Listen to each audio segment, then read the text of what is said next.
Voydod akalar, mana video qaranglar, chiroylilikni juda ham bir jerskiy qilib qo'yishgan. Ko'rib turgan avtomobilingiz BMW i5 35L bo'ladi. Buni oddiylar bilan adashtirmaysiz.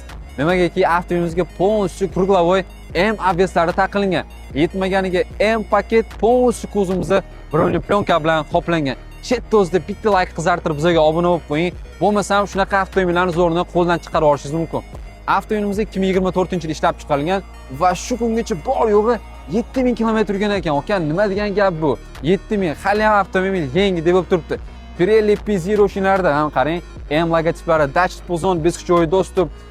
Avtomobilimizda oldin aytaman, juda ham bogатый komplektatsiyada Bowers & Wilkins akustika sistema. Mana rullarni yonlarini aytmaysizmi, taku Alicante Aro bo'lganda, bu yoqda M choklari, M logotiplari, kadab displey deysizmi? Avtomobilimizda nastoящий eng flowy pozitsiyada.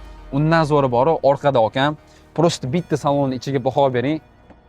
Qarang, orqada katta monitor turibdi. Buni ham o'zi примерно shu $7000 turadi. Adashmasam, undan ko'p bo'lmasa agar. Mana 5 yozuvlarni aytmaysizmi, taku kechqurun yonib beradi-yu. Orqa vidlarini qarang. Просто mazza qilib bosib haydab olganlaringiz keladi.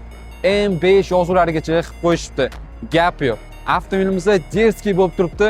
Narxiga keladigan bo'lsak, siz uchun egalar bilan gaplashib, shu ideal holatdagi i5imizni 58500 ga qo'ndirib qo'ydim. Okam, bunaqa obves, bunaqa mashina, bunaqa komfort arzimaydimi? Bosib oling, shahar ichida mazza qilib haydab yurasiz.